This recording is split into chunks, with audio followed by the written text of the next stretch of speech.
En France, en 1900, il y avait 8 millions d'entrepreneurs et il y avait pas à peine 40 millions de Français.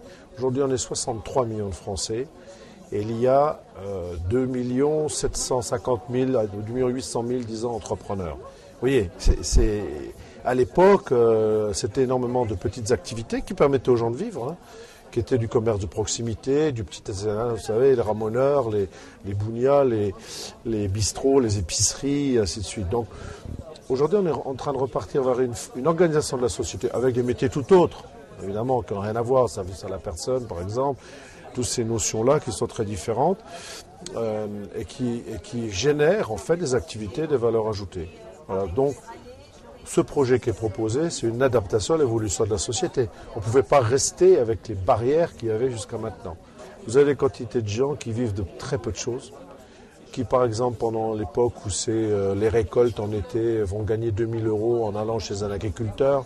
L'hiver d'après, ils vont gagner 3 000 € en allant couper le bois des petits vieux des villages et du coin.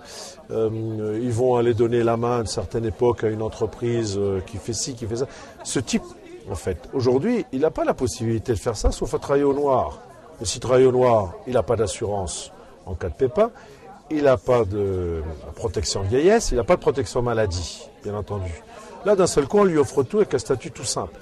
Et qu'est-ce qu'il fait? Il sort son carnet que vous avez vu, il fait sa petite facture, il envoie une copie à son centre de formalité, souvent URSSAF pour ces gens-là, hein. Et puis il ne paye pas de TVA, il n'a pas de comptabilité. Et si pendant 2 mois il ne fait plus rien, ben ça ne fait rien, son statut reste. Hein, il va continuer. Et comme il a toute sa vie, il aura un seul numéro d'immatriculation, c'est extrêmement simple, voyez-vous.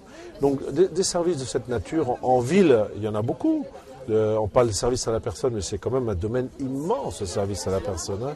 Ça va des gardiennages des enfants, des personnes âgées, apporter à manger aux personnes âgées, soigner. Bon, il y a énormément d'activités autour de ça. Et même il y a des gens qui peuvent s'organiser en crèche privée. Il y a des ouvrages qui traitent du sujet, les emplois qui existent déjà au service à la personne et qui vont se développer. C'est une quantité, c'est énorme. Actuellement, on croît depuis 2002 de 15% par an. Hein. Ce chiffre va continuer, moi j'en fais le pronostic. Si on veut aller à un système stable du type anglo-saxon, nous passerons de 2 750 000, 2 800 000 entrepreneurs aujourd'hui à 4 millions, 4 millions 2. Donc si vous calculez le temps qu'il faut pour aller là, ça vous fait à peu près 2015, 2017. Voilà, parce qu'en fait tout ça, que vous vouliez ou pas ou non, c'est ce qui se passe. C'est une réorganisation globale de la société. C'est sociétal, beaucoup plus qu'économique ou social.